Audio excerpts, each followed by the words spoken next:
All right, so we have the honor of the presence of Hereditary Chief Phil Lane Jr., enrolled member of the Yankton Sioux tribe and the Chickasaw Nation.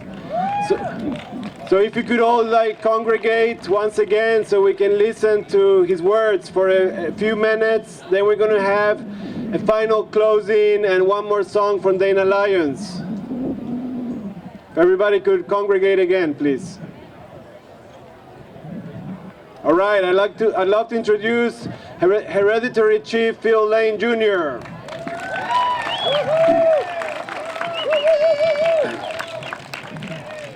Mitakuyepi, my very beloved relatives of the human family, I'd like to extend a very warm handshake and embrace to each and every one of you who've gathered here today on this very historic day as we continue to unfold the sacred prophecies that promised that at this time of a new springtime we would awaken and without fail end the abuse upon Mother Earth of every form of prejudice, every form of abuse, and particularly the abuse of women, because that is one and parcel and part of the abuse of Mother Earth.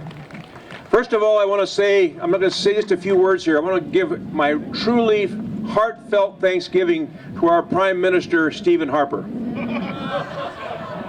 Because in his great awareness, he has awakened a sleeping spiritual giant. A giant.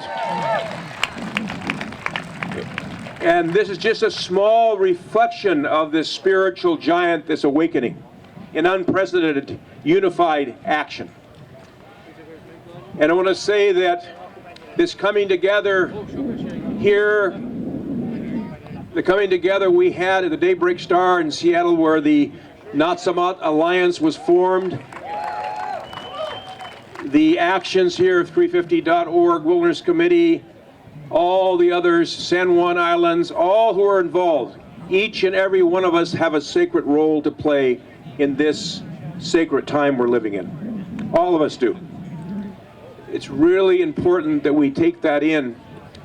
When we signed in the Yankton Sioux Reservation with other tribal nations, indigenous peoples, the Pawnee Nation and others, the international treaty to protect the sacred from tar sands projects, it led to the building of an alliance called the Cowboy Indian Alliance. You heard of this?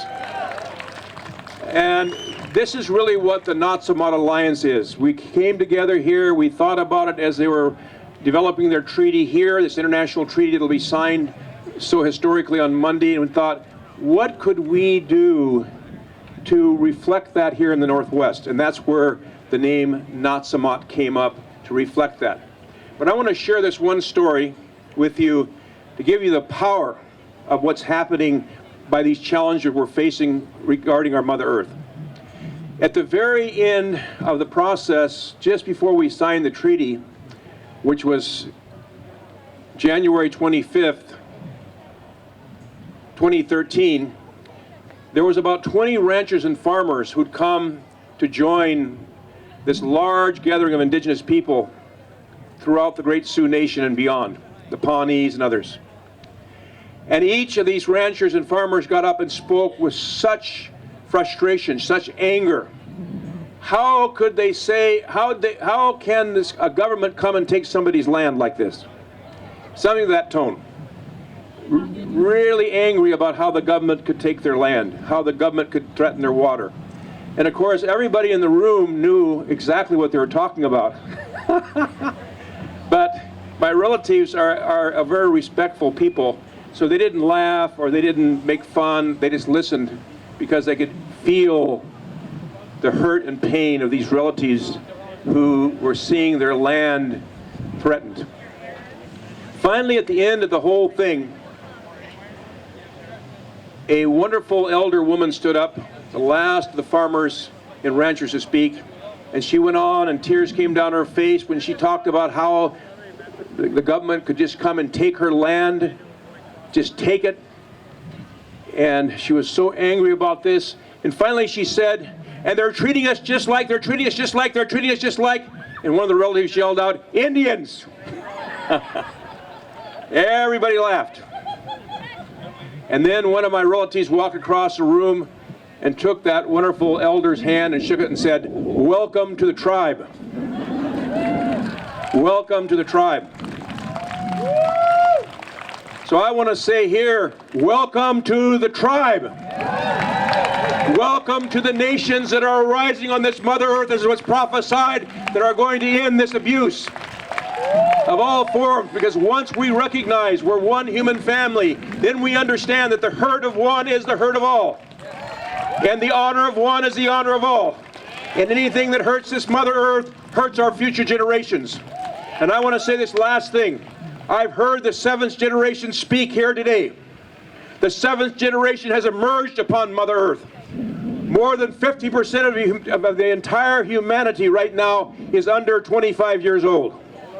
The seventh generation has arisen, and I have complete faith, with our support and guidance and just walking a good path, that we shall be victorious, and those greatest dreams, those greatest poems of the greatest poets that have ever been, that look towards the future, into a world in which humanity would be together and unfold the arts and sciences and culture and love and understanding beyond these phony borders.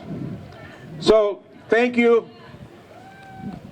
Thank you so much, and have a safe journey home. We're all together, one heart, one mind, in many bodies. Ho! Ho!